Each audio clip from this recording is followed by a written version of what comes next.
Dr. David Klein joins me in the studio today, and when you first hear the topic, you're going to say, what? But then it makes sense.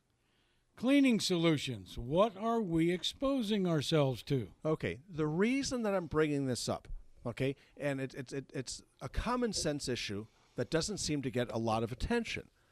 But there was a study that recently came out looking at women in particular that clean, whether it's a housewife, bad word to use, politically incorrect, but we all know what we're talking about here, or individuals in the cleaning industry. Folks that are out there spraying cleaners have lung disease that's about the same as an individual that smokes a pack a day. All right, think about that for a second. Wow. So a face full of these chemicals is doing damage to you on a very, very substantial basis. It's not exactly the same damage, but restrictive air disease, airway disease and so on and so forth, is a big problem. So why do I care? What are we looking at? Well, it's the solvents in there that are the problem. Okay, so you're out there spraying cleaner here, spraying cleaner there. Bleach is an obvious one, okay, because it's alkaline. So you go into the bathroom, the maid came through and sprayed bleach in the shower. The first thing you do is you want to cry a little bit. It makes it a little bit hard to breathe, okay? Well, that little bit hard to breathe is the first puff of toxin hitting your lung, okay? It's a bad scene. But for the gals that actually do this stuff, you go into a hotel, they're doing it bathroom after bathroom, vanity after vanity, facefuls of ammonia, facefuls of bleach, and so on and so forth. So you have to be careful. There's not much you can do for the other folks necessarily, except to appreciate the fact that they're going to be not breathing so well in about 20 years. But for you, you need to do this in a nice, open-aired environment. Open the windows up. Certainly if you're in the bathroom climbing in, make sure that the fan is going. Something has to happen to clear it out and get out of there as quickly as you can. But what other kind of solvents, will do damage? And this is one of my favorite things. When I was a mechanic, we used to use carburetor cleaner. Stuff is highly flammable, explosive in the right circumstance, but it makes one heck of a great cleaning fluid. So you would take this stuff, you'd grab a rag, and you'd clean stuff down with carburetor fluid and get a nice shine. It does beautiful things for stainless steel if that's what you're trying to accomplish, except that your skin absorbs these solvents. It goes right through your skin about as easily as water going through a screen door. Oh, boy. Okay? And then it hits things like kidneys, liver, eyes, ears, and does damage. So the solvents that you use, when I was still married, my former father-in-law used to wash his hands in gasoline. He came from coal country up in Pennsylvania. He didn't get a lot of education, but that's what his dad did, and that's what he did. And every time he got tar on his hands, he was washing his hands in gasoline. Oh. Okay? Caused him all manners of kidney disease by the time he passed on. Mm-hmm. He passed on earlier than he needed to. Okay?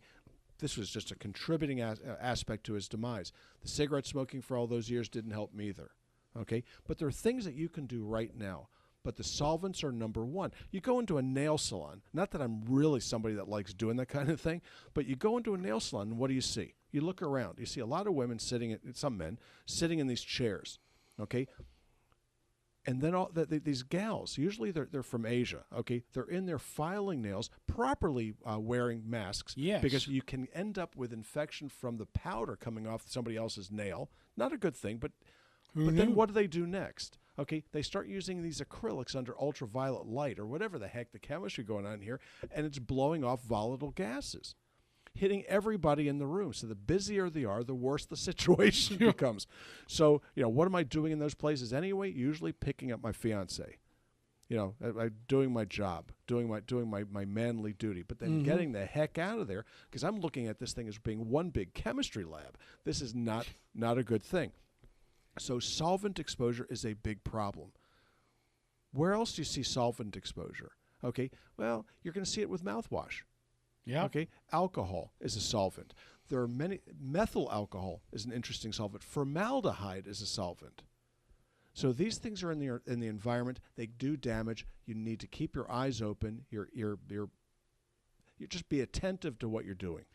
It seems to me like it gets further, because sometimes you'll go in to clean a bathroom, confined space, or even a kitchen, but you're using different solvents, and I keep wondering about, well, when that fragrance meets with that fragrance, and whatever gas it is, what is it forming?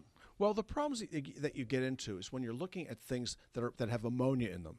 Yeah. Then you go ahead and you hit an acid, and it's going to off-gas ammonia. Okay, just the stuff comes out, or you'll kick out phosgene, or you'll kick out chlorine. Okay, let's say you're a pool tech. Okay, and you're going in and you're starting to dump liquid chlorine into somebody's pool. Yeah. Okay, that chlorine gas. I don't know if you remember World War I. Okay, the first battle of Ypres. Okay, YPRES was where these gases were used, and chlorine gas was the first gas that was used in wartime. Interesting. But where do these things come from? Solvents. So you have to be very, very careful in your environment. You have to be very, very careful with your life. Just doing your nails in a closed environment. These acrylics off gas. You have to be just aware that you're doing damage when you least expect it. And it's truly remarkable. What about going into your car? Okay, so there you are. You're in your car and you're going to go out and you're going to fill it up with gasoline. Now, I don't know about you, but sometimes I make a mess. All right, so you're looking at your car. You got the gas hose, the nozzle stuck in your car. Right. Now you're going to do what everybody else does. Well, I'm going to tap it off a little bit, so maybe that extra 10 drops is going to get me just a little bit further this tank. Right? Yeah, we all know we do it. Okay, then you take the nozzle out and you get gasoline on your car. What's the first thing you're going to do? Because you really don't want to disturb the paint of your car or that expensive $20 wax job on your car. So you grab a paper towel or napkin, start cleaning up that gasoline. Where do you suppose that gasoline goes? Ooh. Right into your fingers. So you have to be very, very aware. My motorcycle, same kind of a deal. An even more expensive paint job on the bike. Okay, there it is. You got the nozzle in that tank. It makes a mess. Now it's all over my blue jeans. If you don't believe that this is a problem, I want you to do an experiment. Get some gasoline, put it on your fingers, and try to wash it off. You'll have the smell of gasoline on your hands for a full day, maybe longer. That's just the way these things go. Okay, what about DMSO, dimethyl sulfoxide? Okay, there are people out there that wash their hands in DMSO. Great, interesting product of paper industry, all right? That's where they get it from. And people use it and they take it because they think that it's going to help their arthritis. And it does a little bit. But if you want to do a little experiment, go ahead and get that DMSO and just rinse your hands with it because you're going to do it anyway.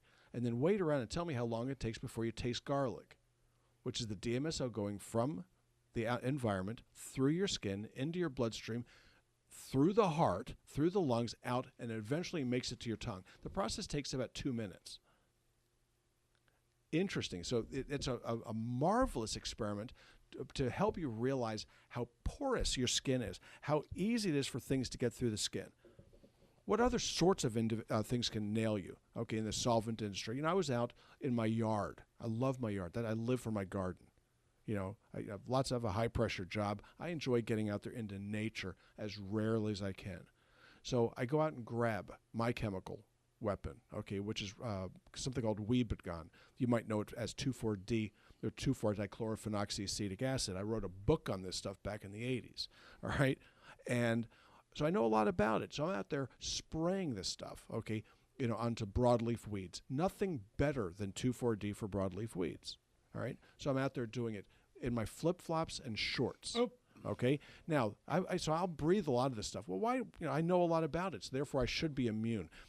Yet another compound that will make its way through your skin. You have to be very, very careful. Don't do what I did or what I do. You need to make sure that when you're out there with these chemicals that you're properly clothed.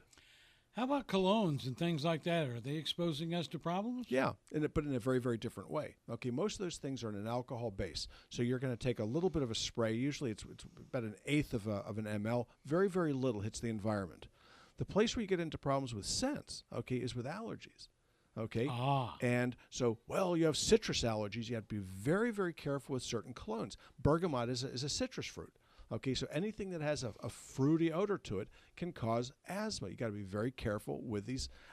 Worse so, okay?